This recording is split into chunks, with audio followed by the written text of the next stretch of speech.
अस्सलाम वालेकुम, मेरा नाम डॉक्टर हम्माद नईम है और मैं IOH एजुकेशन में as a business development manager अपनी खिदमत सर अंजाम दे रहा हूँ। बहुत ज़्यादा सवाल है बच्चों का, बहुत परेशान है बच्चे। स्टूडेंट वीज़ा सब क्लास 500 डिलेज़ आ रहे हैं ऑस्ट्रेलियन एम्बेसी की तरफ से। बेतहाशा बातें आपको सुनने को मिलेंगी। कुछ बातें ऐसी हैं जो मैं भी आपसे चाह रहा था कि आपकी दिल की तसल्ली के लिए कर ली जाएँ।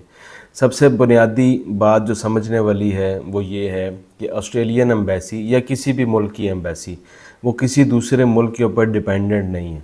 ऐसा बिल्कुल भी नहीं है कि वो आपके नज़रिए के मुताबिक, आपकी चाहत के मुताबिक अपने डिसीजन जो है ना वो करेंगे। यहाँ पे 3-4 बातें काबिल गौर हैं। नंबर 1, ऑस्ट्रेलियन एजुकेशनल सिस्टम जो एम्बेसी की तरफ से है, वीज़ा ग्रांट्स के हवाले से उसको उन्होंने चेंज किया। पहले GT एक सिस्टम था जिसको हम जेन्युइन टेम्परेरी एंट्रेंट कहा करते थे, उसको उन्होंने चेंज करके जेन्युइन स्टूडेंट टेस्ट यानी कि GST में कन्वर्ट की।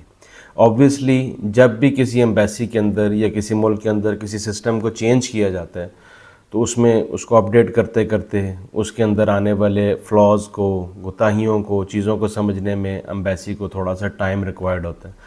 ये भी एक रीज़न हो सकती है। दूसरी जो रीज़न इसके डिलेज़ की वो ये भी हो सकती है कि ऑस्ट्रेलियन इमिग्रेशन, आपको पता है कि ऑस्ट्रेलिया एक ऐसा मुल्क है जिसकी अपनी आबादी जो बेसिक ऑजीज़ है वो बहुत कम है। डिफरेंट कंट्री से जो लोग ट्रैवल करके आते रहे हैं, माइग्रेंट्स आते रहे हैं, वो ऑस्ट्रेलिया के अंदर आबाद होते रहे हैं। उसमें से बेतहाशा ऐसे होते थे जो हर साल वहाँ से ट्रैवल करके वापस अपने अपने मुल्कों में चले जाते थे। पाकिस्तान से भी जैसे बेतहाशा स्टूडेंट्स जाते हैं, कुछ तो रह लेते हैं, आगे PR पाथवे की तरफ चले जाते हैं, लेकिन बेतहाशा स्टूडेंट्स ऐसे होते हैं जो पढ़ने के बाद, अपना कोर्स कंप्लीट करने के बाद वापस आ जाते हैं। लेकिन अगर हम रिकॉर्ड के अंदर देखें और फैक्ट्स एंड फिगर्स की तरफ देखें तो हर साल नॉर्मली 2 से 3 लाख स्टूडेंट्स ऐसे होते थे जो, या 2 से 3 लाख डिफरेंट अफराद आप ऐसे कह लें कि जो ऑस्ट्रेलिया से आते थे और वहाँ पे एज अ माइग्रेंट रहने लग जाते थे। लेकिन इस साल शुरू में चूँकि वीज़ा ग्रांट्स बहुत ज़्यादा आए हैं, उनकी क्वांटिटी, उनकी तादाद जो है 5 लाख से ज़्यादा बढ़ गई है। ये भी वजह हो सकती है ऑस्ट्रेलियन एम्बेसी के वीज़ाज़ को रोकने की, और अभी वो एक नए सिस्टम की तरफ भी जा रहे हैं तो इसके वजह से भी रोका जा सकता है। लेकिन ये तमाम बातें एक सर्टन मुद्दत तक होती हैं और तकरीबन हम अगर पिछले सालों में देखें तो हर साल कोई ना कोई ऐसी एक्टिविटी, जैसे आप 2022 में देखें तो मार्च, अप्रैल, मई, जून, जुलाई ऑलमोस्ट वीज़ाज़ बहुत कम आए, 4-4 महीने के बाद वीज़ाज़ आए।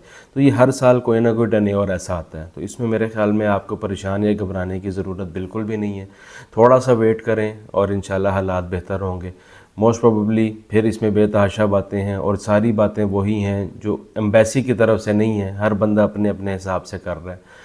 एंड ऑफ दिस ईयर या 2023-24 का जो आगाज़ है उसमें हालात बेहतर होने लग जाएंगे, क्योंकि एक बात याद रखिएगा कि ऑस्ट्रेलिया को ज़रूरत है और ऑस्ट्रेलिया का बहुत बड़ा बजट वो स्टूडेंट वीज़ा के ऊपर ही डिपेंड कर रहा होता है।